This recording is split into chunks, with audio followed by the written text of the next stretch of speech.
മോനെ ആദി, അപ്പന് പറയാനുള്ളത് പറഞ്ഞു. എടാ എനിക്ക് അവളായിട്ട് യാതൊരുവിധ ഇതില്ലാന്ന്. അപ്പൊ ആനണിച്ചന്റെ പാത്രത്തിൽ 8 മുട്ട എങ്ങനെ വന്നു? മുട്ട നിന്റെ തന്തടാ.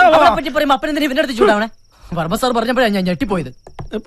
എടാ ആദി, വർമ്മ സാറിന് ഒരു സംശയം തോന്നിയതാവാം. നീ അപ്പം പറഞ്ഞ് വിശ്വസിക്കാൻ. മുട്ട എങ്ങനെ വന്നേ? എന്റെ അമ്മേ. മോനെ ലക്ഷ്മി എന്നെ വല്ലാതെ തെറ്റിദ്ധരിച്ചിരിക്കുക. തെറ്റിദ്ധരിച്ചല്ലോ, മുട്ട സഹിതമല്ലേ പിടിച്ചത്. 2 or 3 ആണോ? 8 മുട്ട. മോനെ നീ അമ്മയൊന്ന് കാര്യം പറഞ്ഞ് മനസ്സിലാക്കുക. അപ്പന്റെ പ്രേമം അമ്മയെ പറഞ്ഞ് മനസ്സിലാക്കാൻ സ്വന്തം മകനെ ഏർപ്പാടാക്കുന്ന ഇത്രയ്ക്കും വൃത്തികെട്ട ഒരു അപ്പൻ ലോകത്തെങ്ങും കാണില്ല. ഇത്രയും പ്രായപൂർത്തിയായ ഒരു അപ്പന് പറ്റിയ പണിയാണോ ഇതൊക്കെ? മോനെ ആദി, നീ എന്നെ ആദി പിടിപ്പിക്കരുത്. എല്ലാം പോട്ടെ, സ്നേഹിച്ച പുരുഷന്റെ കൂടെ സ്വന്തം കുടുംബം വരെ ഉപേക്ഷിച്ച് ഇറങ്ങിത്തിരിച്ച് എന്റെ അമ്മ ഇതെങ്ങനെ സഹിക്കും? എന്റെ പേടി അതല്ല. വീട്ടിൽ കാശ് കിട്ടാനുള്ളവർ വരുമ്പോ ലക്ഷ്മി അമ്മ പറയുമായിരുന്നു മരിച്ചു കളയുന്നു. ഇപ്പൊ ഇതും കൂടെ അറിയുമ്പോ ലക്ഷ്മി അമ്മ വല്ല അവിവേകവും. അയ്യോ മോനെ ആദി, പീതാംബര നീ അവളൊന്ന് പറഞ്ഞ് മനസ്സിലാക്ക്. നിനക്ക് ലക്ഷ്മിയുടെ അടുത്തേക്ക് പോവാലോ. എനിക്ക് ലക്ഷ്മി അമ്മയുടെ അടുത്തേക്ക് പോവാം. കാരണം ഞാൻ അവരുടെ മോനാണല്ലോ. ഞാനിവിടെ കാലുകുത്തിയ അപ്പം മുതൽ നിങ്ങളെല്ലാം കൂടെ എന്നെ ഊമയാക്കില്ലേ. ഇനിയിപ്പൊ ഞാൻ അവിടെ ചെന്ന് എന്ത് പറയാൻ? 8 മുട്ടയും തിന്നിട്ട് എന്നെ പൊട്ടനാക്കുന്നു. അമ്പട പൊട്ടാ. ഇനി ഇച്ചിരി പാട്ട് കേൾക്കാം. നിങ്ങൾ ഇതുവരെ കേട്ടത് കോഴിമുട്ടയുടെ പോഷക ഗുണങ്ങളെ കുറിച്ചുള്ള പ്രത്യേക പരിപാടിയാണ്. ഇനി കോഴിമുട്ട കൊണ്ടുള്ള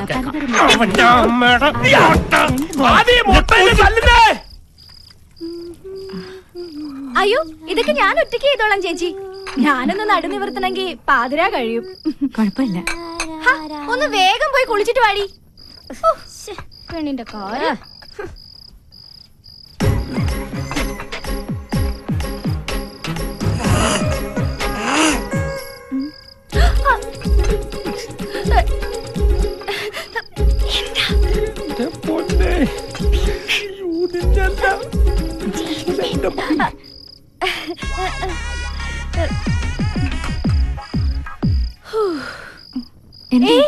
എന്തോരം ജോലിയാ ചേച്ചി. ബാത്റൂമിന്റെ അടുത്തോടെ ആരും ഓടി പോകുന്നുണ്ടോ? അവിടെ നിന്ന് ആരും ഉണ്ടാവില്ല. ഇവക്ക് വെറുതെ തോന്നിയതായിരിക്കും. പേടി പെണ്ണ്. നടക്കങ്ങോട്ട് ചേച്ചി. അത് കഴിഞ്ഞാ കിടന്നോളൂട്ടോ. നടക്ക് നടക്കാൻ പറയട്ടെ.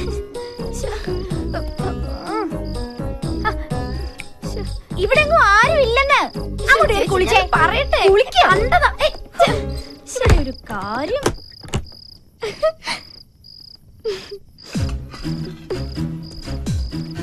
ലക്ഷ്മി, ലക്ഷ്മി, ലക്ഷ്മി ഇവിടെ.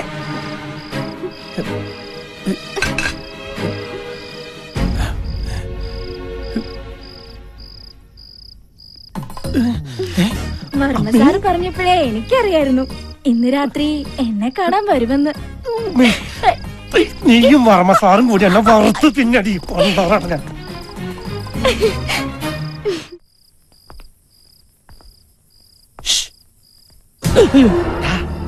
അപ്പനാ? അപ്പനെന്താ ഇരുട്ടത്ത്? എന്തിയെ പേടിച്ചോ? ഇതല്ലാതെ അപ്പനിങ്ങനെ ഇരുട്ടത്ത് ഒന്ന് പല്ലടിച്ച് കാണിച്ചു കഴിഞ്ഞാ പിന്നെ ഇരുട്ട് വരെ പേടിച്ചു പോകൂലേ? ആദ്യേ അമ്മേനെ കാണാൻ അപ്പൻ അടുക്കള വഴിക്ക് ഒരു ശ്രമം നടത്തിയിടാ. എന്നെ തിരിഞ്ഞു പോലും നോക്കില്ല അവള്. മറ്റവള് നോക്കിയിട്ടുണ്ടാവുമല്ലോ. എന്റെ മോനെ. ഓരോന്ന് വരുത്തി വെച്ചിട്ട് നിന്ന് മൂങ്ങുന്ന കണ്ടില്ലേ? അതെ, അവിടെ തന്നെ നിന്നോ. ഞാൻ അമ്മയെ ഒന്ന് ചാക്കിട്ട് നോക്കാം. പിന്നെ ഈ ഇരുട്ടിൽ ചിരിക്കാതെ നിന്നോളണം. ഇതിലിരുട്ടേതാ അപ്പനേതാ? അത്രയ്ക്ക് കറുപ്പാണല്ലോ അപ്പന്. കറുപ്പ് നിന്റെ അപ്പനാടാ. ഇരുട്ടത്തപ്പ നീയൊക്കെ ഇരുട്ടി തപ്പൂടാ. അപ്പം വല്ല മോനായിരുന്നെങ്കിൽ 2 അടിയെങ്കിലും കൊടുക്കായിരുന്നു. ഇപ്പൊ അതും പറ്റില്ല.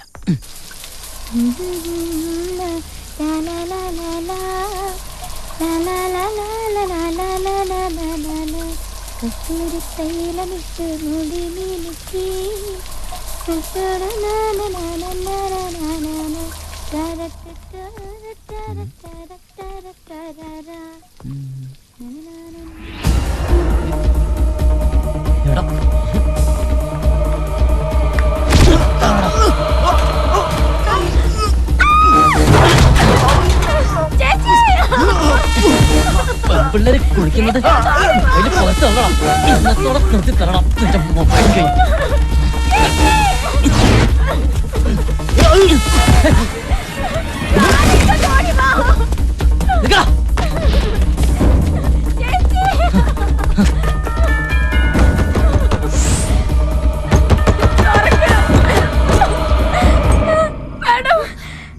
കുളിക്കുമ്പോ ഞാൻ അറിയാത്ത മൊബൈൽ ഫോണിലെ ക്യാമറയിൽ എന്നെ വിട, ഞാൻ പറയട്ടെ. ഹേയ്, എന്നെ വിട. വേണ്ട, ഒന്നും പറയണ്ട.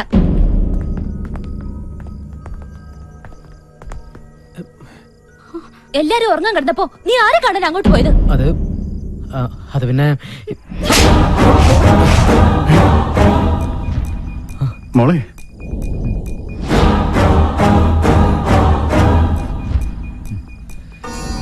അയ്യോ മാഡം, ഈ സാർ അല്ല, അവനാ ആ തോട്ടം നനയ്ക്കുന്ന പയ്യൻ. ഈ സാർ വന്ന് പിടിച്ചപ്പോഴാ ഞാൻ പോലും കാര്യം അറിയുന്നത്.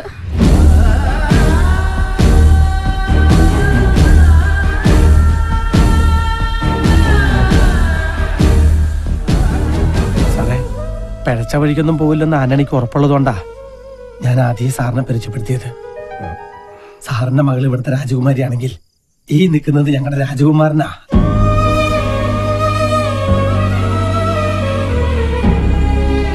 ആദി, എന്റെ മോള്. സാറത് കാര്യമാക്കണ്ട. സ്വന്തം നാട്ടുകാരന് തല്ല് കിട്ടിയപ്പോ ഇദ്ദേഹത്തിന് വേദനിച്ചിട്ടുണ്ടാവും. കുഞ്ഞുനാളിൽ ഒരുപാട് എടുത്തോണ്ട് നടന്നിട്ടുള്ളതാണേ. ആ സ്നേഹവും വാത്സല്യം കൊണ്ട് പറഞ്ഞതായിരിക്കും. പാവം. ആദി, അന്നി പറഞ്ഞതിൽ ഒരു തെറ്റുമില്ല. തെറ്റുകാരി എന്റെ മോളാണ്. മോളെ, ഇന്ന് വരെ ഈ തറവാട്ടിൽ ഒരു പെണ്ണും ആണിനെ അടിച്ചിട്ടില്ല. മോള് ആദിയോട് മാപ്പ് പറയാൻ. മാപ്പ് പറയാനുള്ള തെറ്റൊന്നും സാറിന്റെ മകള് ചെയ്തിട്ടില്ല. ഇങ്ങനെ ഒരു സാഹചര്യത്തിൽ കണ്ടാൽ ആരായാലും തല്ലിപ്പോവും. പിന്നെ മേഡത്തിന് അറിയാതെ പറ്റിപ്പോയൊരബദ്ധം. ഞാനത് ക്ഷമിച്ചിരിക്കുന്നു. അബദ്ധം പറ്റിയവരോട് ക്ഷമിക്കുന്നിടത്താണ് നമ്മുടെ മനസ്സിന്റെ മഹത്വം നമ്മളെ കാണിക്കേണ്ടത്. Good night.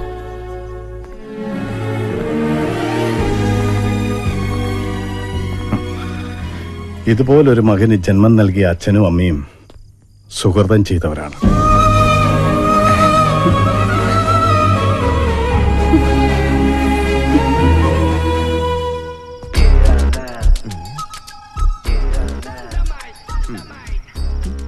ബ്ലൂടൂത്ത് ഓണായി. ഈശ്വര, സാധനം കിട്ടണമേ.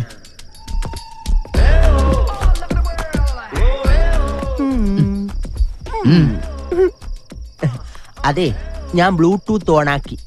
അതെന്റെ ഫോണിലേക്ക് അയച്ചാ എന്ത്? ഒന്നും അറിഞ്ഞൂടാത്തോല ആ കുളിസി. അത് കഷ്ടപ്പെട്ട് പിടിച്ച പാവ നിർമ്മാതാവ് ജീവനും കൊണ്ട് എങ്ങോട്ടോ ഓടി രക്ഷപ്പെട്ടു. ഇപ്പൊ ഒരു അടി വാങ്ങിയിട്ടാണെങ്കിലും അതിന്റെ വിതരണാവകാശം ആദിത്യവർമ്മയ്ക്കാണല്ലോ. ഇനി അതിന്റെ സാറ്റലൈറ്റ് അവകാശം എനിക്ക് തന്നോളൂ. നീ പോ. അല്ലെങ്കിൽ വേണ്ട, എന്റെ ഈ ഹോം തിയേറ്ററിൽ ഒന്ന് റിലീസ് ചെയ്തൂടെ? ഒന്ന് പോടാ. ഞാനൊരു മൊബൈൽ തിയേറ്റർ ഉടമയാണ് കേട്ടാ.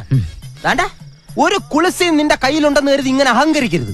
വർഷങ്ങളായി ഷക്കീല പടം കളിച്ചുകൊണ്ടിരിക്കുന്ന ഒരു മൊബൈൽ തിയേറ്ററാണിത്.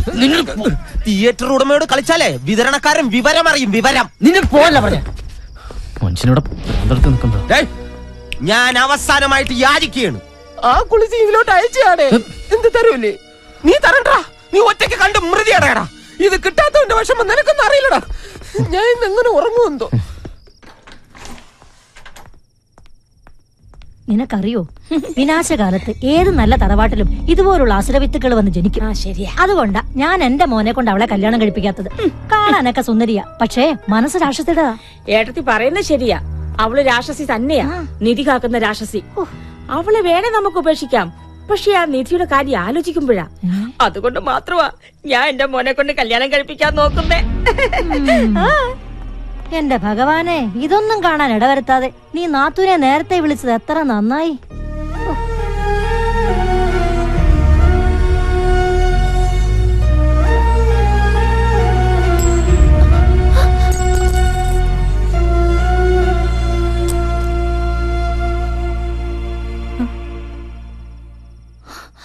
ഒരമ്മയുടെ മനസ്സറിയാൻ ഇങ്ങനെയുള്ള പരീക്ഷണങ്ങളൊക്കെ വേണോ? ദാ വെച്ചോ. മോളുടെ അമ്മയ്ക്ക് മോളെ മനസ്സിലാവും. അമ്മമാർക്കേ മക്കളുടെ മനസ്സ് തിരിച്ചറിയാൻ പറ്റൂ. ആർക്കും ആരെയും ഒറ്റപ്പെടുത്താനും കുറ്റപ്പെടുത്താനും എളുപ്പ, കൂടെ നിൽക്കാനാ പ്രയാസം.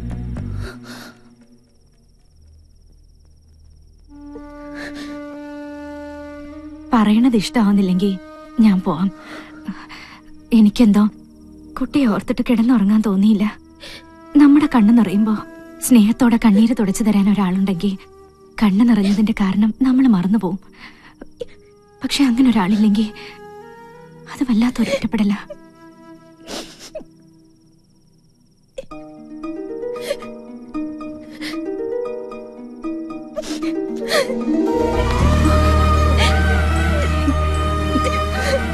ഏയ്, ഇത്രയേ ഉള്ളൂ ഇവിടുത്തെ കൊച്ചു തമ്പുരാട്ടിയുടെ പക്വത.